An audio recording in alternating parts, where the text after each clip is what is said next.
आप लोगों को कहता हूं कि आप सद्गुण संपन्न हैं,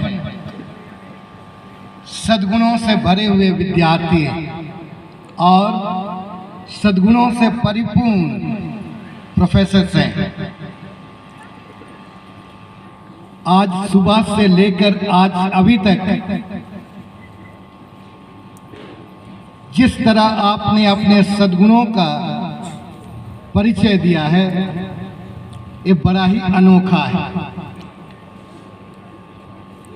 और संत जेवियर जैसे महान संत और हस्ती का जब हम स्मरण कर रहे हैं, बहुत सी बातें उनके विषय में कहा जा चुका है, फिर भी मैं एक दो बातें कहना चाहूंगा। पहली बात है, संत फ्रांसिस जेवियर ने ज्ञान का दीप जलाया। भारत में, जापान में, इंडोनेशिया में, मलुका में और चीन के रास्ते में चीन को भी ज्ञान दिया। ज्ञान के प्रति उनमें प्रेम और स्नेह था, ज्ञान के प्रति निष्ठा थी, ज्ञान के प्रति भक्ति थी और उस ज्ञान ने ही उससे संघर्ष करने के लिए सिखाया। दूसरी बात, संत फ्रांसिस जेवियर बड़े दृढ़ संकल्प के व्यक्ति थे और उनके जीवन से आप अवगत हैं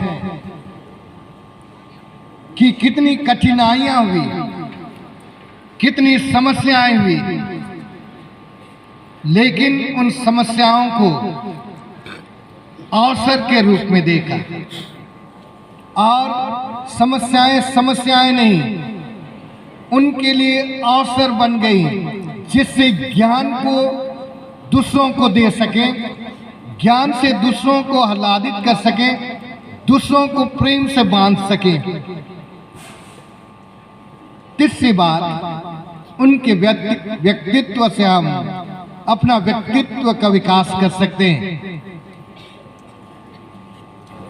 उन्होंने एक मंत्र पूरी दुनिया को दे दिया और वो मंत्र है माजिस। माजिस का अर्थ है निरंतर और उत्तरोत्तर अपने सद्गुणों, क्षमताओं, योग्यताओं का विकास करना और छोटी सफलता से संतुष्ट नहीं होना, लेकिन निरंतर आगे बढ़ते जाना और उच्च कोटि को प्राप्त करना, श्रेष्ठतम को प्राप्त करना, सबसे सुंदरतम को प्राप्त करना, ये उनके लिए माजिस है और ये हमारे व्यक्तित्व का भाग बन सकता है। हम भी उनके माजिस का भाग बन सकते हैं और हम भी उनके समान श्रेष्ठ व्यक्ति, सुंदर व्यक्ति, अच्छे व्यक्ति बन सकते हैं। चौथी बात मैं कहना चाहूंगा, उनके जीवन में ईश प्रेम और मानव प्रेम भरा हुआ था। जहां दोनों का सम्मिश्रण है, ईश प्रेम और मानव प्रेम दोनों का सम्मिश्रण है, वहीं संपूर्ण मनुष्य, संपूर्ण जगत जनहित को प्राप्त करता है और ज्ञान प्राप्त करना, आज हमारे लिए क्षमताओं को प्राप्त करना, सद्गुणों का अभ्यास करना उस मानव सेवा के लिए होनी चाहिए। आज मैं संत फ्रांसिस जेवियर के सुंदर दिन में मैं आप प्रत्येक जन को शुभकामनाएं देता हूं।